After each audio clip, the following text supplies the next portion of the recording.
So we have to see that in our system, we've had a very, very checkered constitutional history. And from our founding all the way to our parliamentarians who had those originary ideals of putting a constitution together, that has been interrupted many times. So in 78 years, Pakistan has seen the draft Constitution of 54, the Constitution of 56, 62, 72, 73. So all of these have been abbreviated by undemocratic interruptions, by martial laws, at one point by civil war. So the constitutional compact has been something quite elusive, both as far as Pakistani legislators are concerned, but more importantly, the average citizen who is seeking that protection and that concerted system of separation of powers. The trouble is that since 1954 onwards, we have placed sovereignty usually with the strongest rather than where it should lie, which is with the people through their constitution. So until that consensus is achieved and until that equilibrium is met, I fear that we will remain stuck in this cycle. So that's very right. In Pakistan's history, the Supreme Court has never struck down a constitutional amendment. Having said that, it has ruled, as late as 2015, that Parliament does not have unlimited power to amend the Constitution. The implication being that, should the situation arise, the Supreme Court can strike down a constitutional amendment. Now, obviously, that disturbs very many people who understand the common law tradition where parliament is considered supreme. But an added complication is the current legislature that we have in the aftermath of the 2024 election. This parliament is widely considered as not legitimate. These people are not considered elected, at least elected as a majority bloc. So, with that added strain of illegitimacy, new questions have arisen as to whether an unrepresentative legislature can pass such sweeping changes and completely distort the nature of judicial independence altogether. There's no doubt that the Supreme Court exceeded its ambit with very many of its suo motos that in some instances didn't even have to do with the public interest.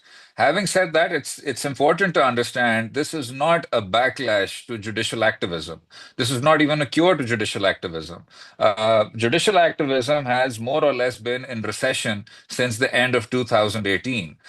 This amendment has come on the heels of the Supreme Court actually getting it right on very many important verdicts, whether that was elections in 90 days, whether that was military trials of civilians, whether that was reserved seats for winning parties. So rather than this being construed as a check on the overreach of the judiciary of the past, and inarguably there has been overreach, this is actually an authoritarian executive deciding to do away with any check and balance that it might have, and where the core irritant was the judicial branch. The last thing I would add here is that the suo motu did not originate in overreach. The suo motu came as a result of General Pervez Musharraf abducting the then Chief Justice Iftikhar Muhammad Chaudhry, manhandling him, pushing him into a police van, which then, caused the lawyers' movement and then led to the suo motu being used as it has,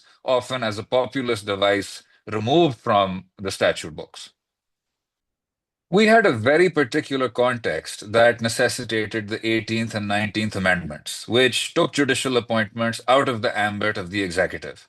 And that was because we saw that in our first 60 years, the executive would handpick judges with a direct view to managing outcomes. Certainly, in other jurisdictions, whether that's the United States or elsewhere, you have presidents handpick Supreme Court nominees, and those nominees then go on to preside over their courts for life.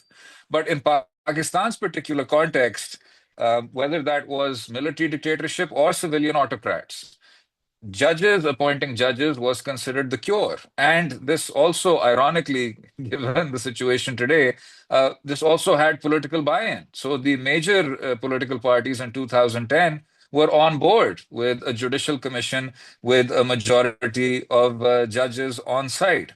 Now that this has been given to the executive, the fear, and it's a justified fear given the names that are coming through for transfer, is that if you do not take oath, you'll be sent home. If you do not acquiesce to being transferred to a completely different province, you will be sent home. So this is the filtering mechanism for the executive to appoint, in the general perception, pliant judges and to arrive at outcomes that are favorable to them in political cases. Well, the pace and passage might be the weakest link in this entire chain. It was completely farcical.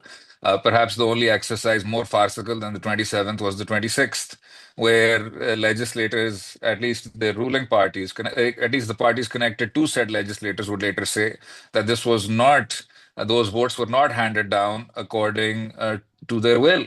So both the 26th and 27th amendments have huge question marks. What to say of just not being representative in character at all? Another aspect is that the initial amendment last year went through when the Supreme Court's judgment allotting reserved seats to a completely different political party had not been implemented. So the greater scrutiny that is applied to the passage of these amendments, the greater failure in the process of legislating that is apparent to everyone. Speaking purely as an observer, the other, I feel, more detrimental aspect was that people who were interested in how this amendment was going to change Pakistanis' lives were not given any constructive debate to listen to, or really any to and fro to do with policy preferences at all.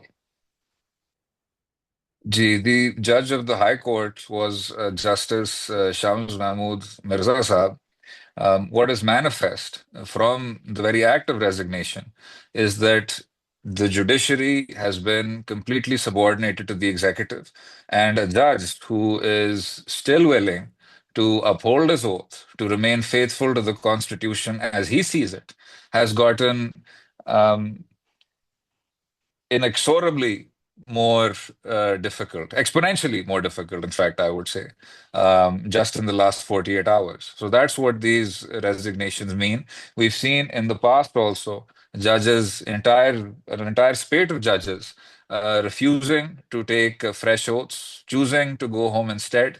So this is the judicial branch forcing everyone else to register just how massive this change has been and how detrimental it is to the Constitution and the social contract. Well, judicial stability has been completely demolished by the very fact of this amendment itself. Not since the Government of India Act 1935. In fact, we'll have to go back. So, somewhere over a century, we'll have to find some point where we don't have a functioning Supreme Court, or at least a Supreme Court as has been defined over the past century, which is a Supreme Appellate Forum, which is vested with judicial review of public action, and it gets to interpret the Constitution.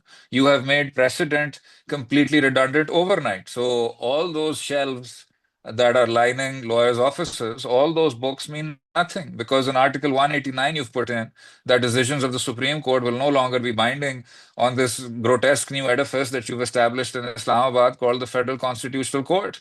So I fear that the people bringing in the 27th Amendment with no understanding of precedent, no idea of the common law jurisdiction, no debate applied in that context, just a few shibboleths against retired judges like Saqib Nassar and so on, they have themselves not grasped just how destabilizing their own amendment has been, and they are solely responsible. Well, our position has always been that the Supreme Court's powers cannot be willy-nilly taken away overnight. And there are uh, explicit passages, explicit provisions, explicit entries in the Constitution that completely militate against any unilateral parliamentary overreach. In fact, speaking just from a contextual position, elected representatives should get a say. They should be able to amend the Constitution as they see fit. Where we draw a distinction is that the independence of the judiciary, as connected to entry 55 in the Constitution, our legislators themselves have put in that roadblock. So we're not making the case for a Supreme Court. Our case is that it is the parliamentary wisdom of its own accord that the Supreme Court's jurisdiction cannot be unilaterally taken away. That provision is still on the books. It's not been changed. So, keeping that in mind, how is the 27th Amendment at all coherent with the rest of the Constitution? So, that's our point. Yes, the president has assented to the law and they have scrapped Article 184. To our mind, though, that doesn't take away anything from our challenge. We saw 2 years ago the Practice and Procedure Act was restrained by the Supreme Court of Pakistan. The Supreme Court held that it is not to be given effect until it finally decides the matter. We feel that that situation is even more analogous to this one in terms of eroding the independence of the judiciary and demolishing the finality of the Supreme Court. Well, it's quite manifest from the 27th Amendment that Article 175 has been completely destroyed.